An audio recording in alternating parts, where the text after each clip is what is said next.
16 मे 2025 रोजी पुण्यातल्या वैष्णवी हगवणेचा हुंड्यासाठी मृत्यू झाला।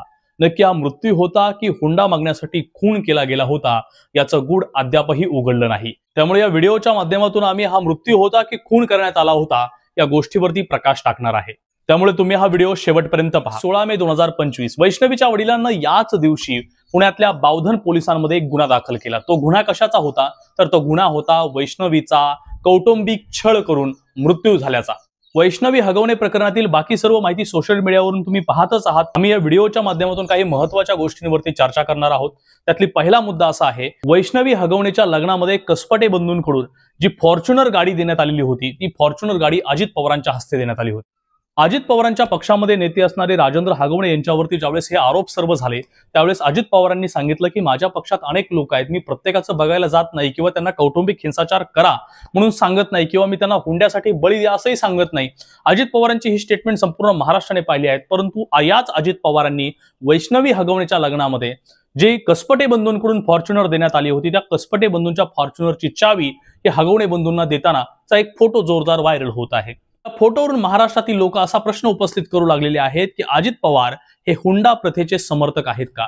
कारण लग्नामध्ये जी फॉर्च्युनर गाडी देण्यात आलेली होती ती हुंड्यामध्येच देण्यात आलेली होती हे अजित पवारांना माहित असताना देखील अजित पवारांनी त्याचा विरोध केला नाही। उलट पक्षी अजित पवारांनी फॉर्च्युनर गाडीची चावी हगवणे कुटुंबियांना दिल्याचे दिसत आहे। गोष्ट अशी आहे की त्याच गावातली काही लोक सांगत आहे की आम्ही वेगवेगळ्या तक्रारी या राजेंद्र हगवणे आणि त्याच्या कुटुंबियाविषयी अजित पवारांकडे किंवा त्यांच्या पदाधिकाऱ्यांकडे केल्या होत्या, मात्र त्याकडे त्यांनी पूर्णतः दुर्लक्ष केलेलं होतं। नाहीतर हगवणे कुटुंबातील कौटुंबिक हिंसाचाराच्या घटनाच्या तक्रारी त्यांची दुसरी सून असणाऱ्या मयुरीने देखील पोलिसांमध्ये केल्या होत्या, मात्र तरी देखील पोलिसांनी किंवा अजित पवारांच्या गटाने कोणत्याही प्रकारचे त्यावेळेस ऍक्शन घेतली नव्हती। दुसरा मुद्दा असा आहे की पोलिसांमध्ये तक्रार करण्यात आली की वैष्णवी हगवणेचा मृत्यू हा आत्महत्येस प्रवृत्त केल्यानंतर तिने स्वतः आत्महत्या केली। परंतु वैष्णवी हगवणेचं ज्यावेळेस पोस्टमार्टम करण्यात आलं त्यावेळेस असं दिसलं, त्या पोस्टमार्टम रिपोर्टमध्ये असं समोर आलं की या वैष्णवी हगवणेच्या अंगावरती वेगवेगळ्या ठिकाणी जखमा आहेत। मग या जखमा नक्की कशाच्या होत्या? तिच्या पतीनं स्वतः मान्य केलं की मी तिला लोखंडी पाईपाने मारलेलं होतं। मग प्रश्न असा उपस्थित होतो की वैष्णवी हगवणेला एवढी मारहाण झाली, एवढी छळ झाली, तिच्याकडे 2 कोटी रुपये पैशाची मागणी केली जात होती। तू माहेरून हुंडा म्हणून पुन्हा 2 कोटी रुपये, तिच्या लग्नामध्ये 51 तोळ सोनं, चांदीची भांडी, फॉर्च्युनर गाडी अशा मोठमोठ्या महागड्या वस्तू आणि कोट्यावधी रुपये खर्च करून जिचं लग्न लावून दिलं, त्याच मुलीला एक मूल झाल्यानंतर पुन्हा तिचा छळ केला जातो की तू तुझ्या वडिलांकडून 2 कोटी रुपये घेऊन ये। त्या वैष्णवीने स्वतःहून आत्महत्या केली असेल कशावरून? तिचा खून कशावरून केला गेला नाही किंवा वैष्णवीचा खून करून तर तिला वरती लटकवलं नसेल ना, हा प्रश्न सध्या उपस्थित होत आहे।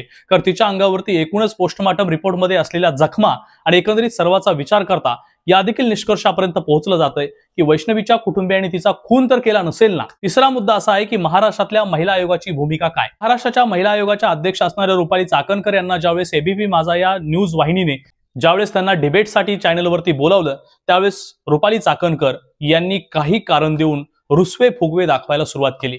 जर एका महिलेचा मृत्यू झाला असेल आणि या संदर्भात जर तुम्हाला न्यूज वाहिनीवरती तुम्हाला जर डिबेट करण्यासाठी बोलवलं असेल त्यामध्ये तुम्ही स्वतःचे रुसवे फुगवे दाखवत असाल तर प्रश्न असा उपस्थित होतोय की महिला आयोगाच्या अध्यक्षांचं दुतर्फी वागणं आहे का? कारण शेवटी राजेंद्र हगवणे आणि रुपालीताई चाकणकर हे एकाच पक्षाचा भाग असल्यामुळं तर यांचं वागणं असं नव्हतं ना, हा प्रश्न उपस्थित होत आहे। चौथा मुद्दा असा आहे की राजेंद्र हगवणे ज्यावेळेस पोलीस कस्टडीमध्ये पकडण्यात आले त्यावेळेस त्यांना पत्रकारांनी एक प्रश्न विचारला होता की तुम्हाला या गोष्टीबद्दल पश्चाताप वाटतोय का?